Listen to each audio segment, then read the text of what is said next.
What if two minimalists lived together? You'd think, yeah, they'd have a perfect simple life, but the reality, it's the opposite. They ended up with more stuff and life got way more complicated. Why? If you're new here, I'm Aki, former elementary school teacher, minimalist, and this is Yuppie, my partner, minimalist. She works at a natural clothing shop in a super rural village in Japan. I recently moved here to live with her. First, I was so excited, but after just 3 weeks of living together, that excitement gone. Problems kept piling up, conflict, stress.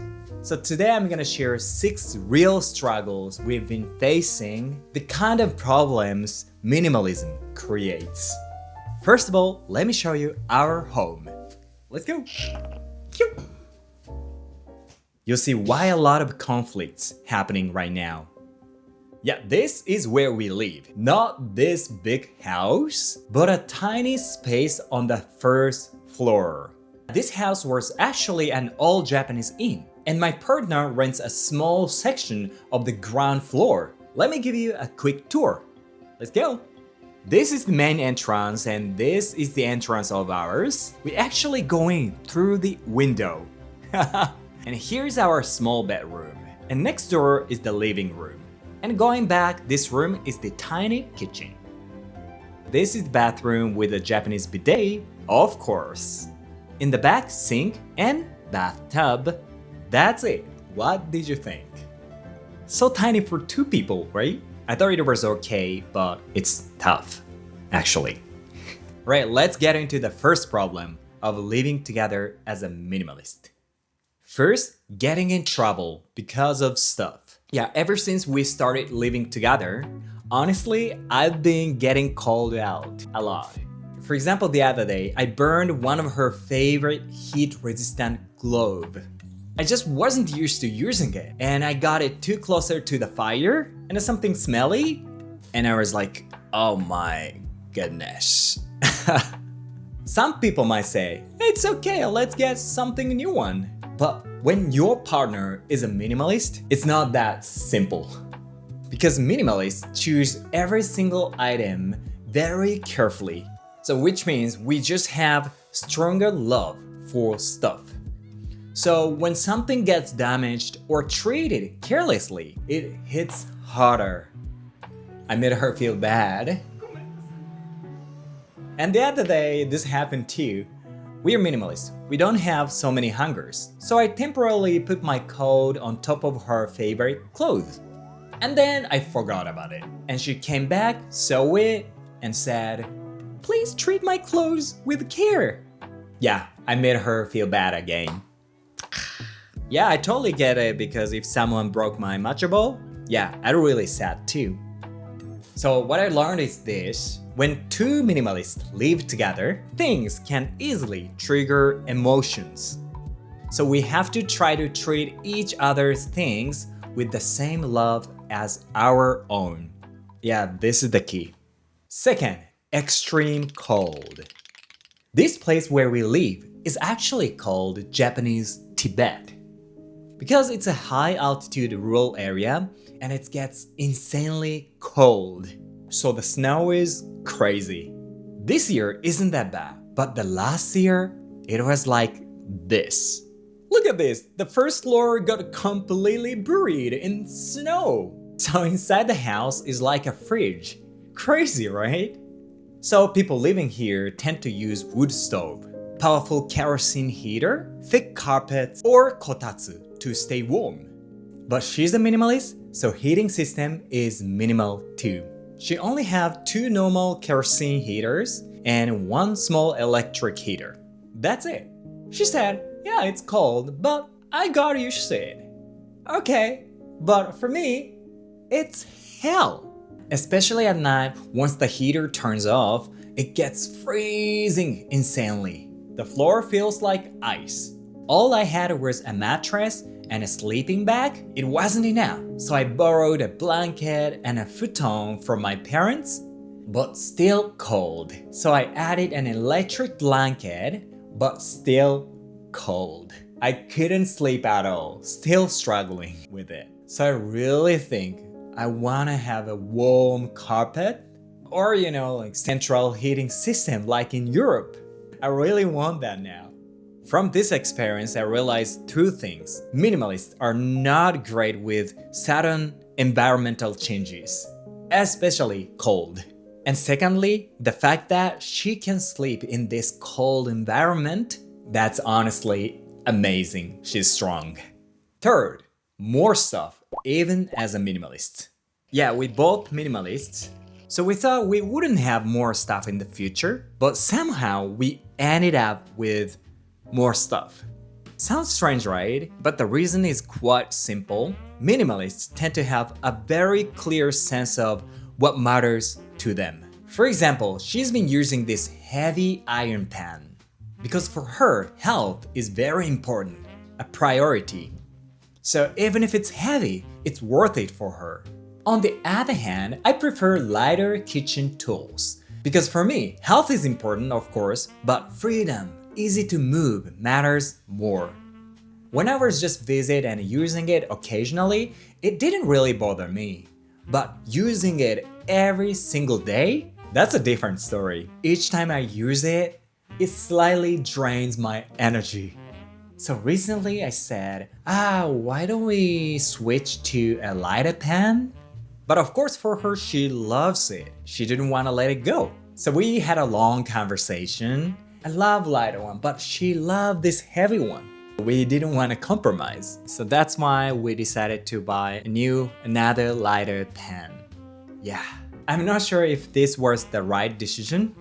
What I've learned is because we each have, our strong preferences, it's harder to compromise, and sometimes that means ending up more stuff. We're trying to figure this out. Let me ask you, if you've ever had to choose things together, how do you compromise? I'd love to hear your thoughts. And next, this one is the most serious. Fourth, routines fall apart. As you know, I have my own morning and night routine. Yeah, I shared a lot of videos about it. I think minimalists tend to have these own routines because we are a person who wants to make our lives better and better. And of course, she has her own specific routines. So what happens when two people like that start living together? Yeah, the routines fall apart.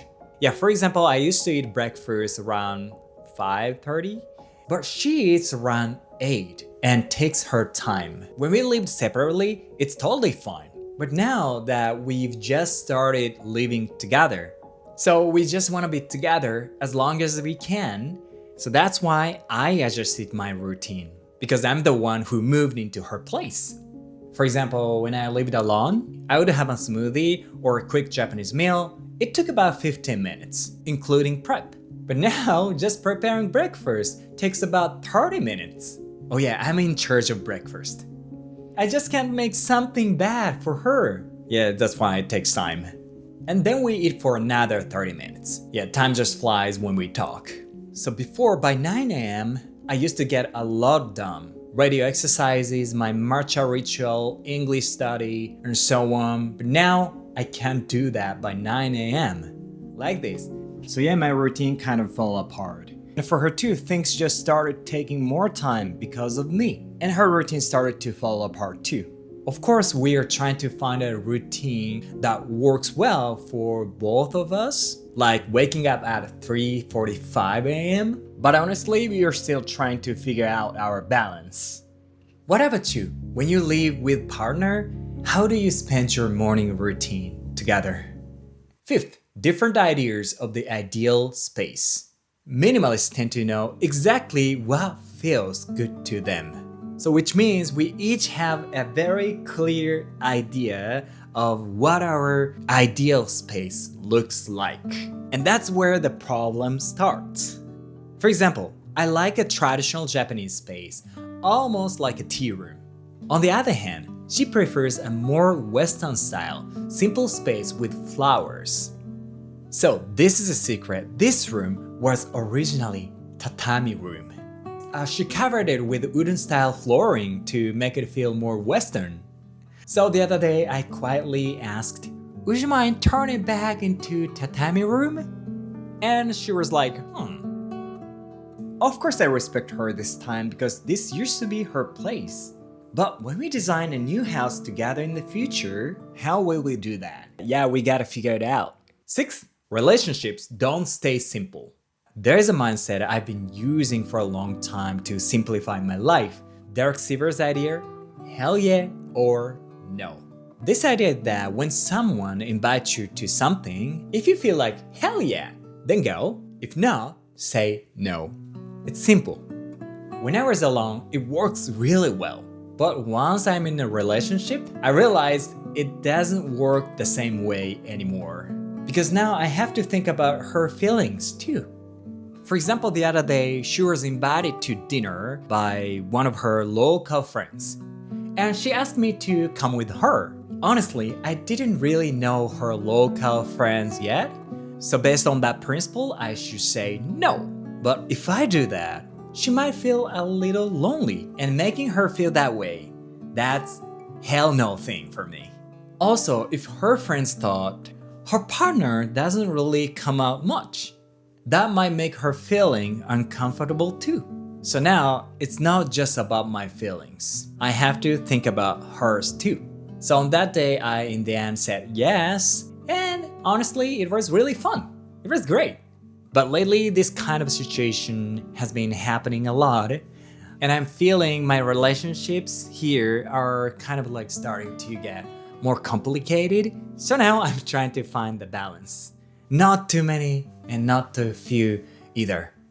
What I've learned from this experience.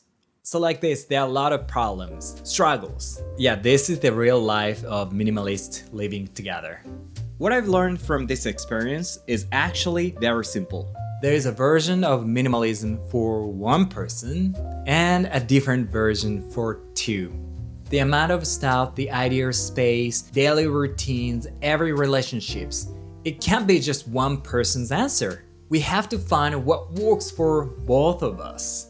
So lately we've been doing things like setting simple roles for chores, creating intentional time alone, and trying out new routines together. Yeah, I'll share more about this in future videos. Oh, one thing I really want to share right now, before going to bed, we decided to say each other, thank you for today and let's take care of each other tomorrow. I learned this from an 80-year-old woman in our neighborhood. She told us this is her secret to living happily together. Isn't it beautiful? It's a little bit embarrassing to say that, especially after fighting. But when we say it, your heart feels lighter and you feel grateful for your partner. Give it a try. What about your apartment in Okinawa?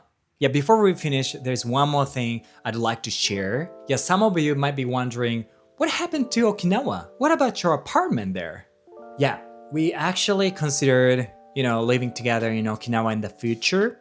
But that room, actually the place I decided to live before I met her. So it was a place I wanted to live, but not necessarily for her. So we talked about it and decided to start living here. And maybe after that, traveling around Japan to find our favorite place. So first I was thinking letting go of my Okinawan apartment. But I spent a lot of time and effort doing DIY on it. So it felt like a waste to just let it go. Also with this apartment, if I cancel the lease within 2 years, I have to pay a penalty. Yeah, it's a kind of strange rule in Japan. So after thinking about it, I decided to turn it into a temporary Airbnb. Yes, as for my belongings, I'll bring back what we need for our life together. And for the rest, I'll give them to a friend who owns an Airbnb managing company in Okinawa. I think it's a great idea. So if you ever come to Okinawa, you're always welcome to stay there. Yeah, maybe you can feel minimalist vibes there. Anyway, from here on, a new journey begins. From a minimalist life alone to a minimalist life together. Life sometimes gets tough, but remember, spring always comes. It's right there.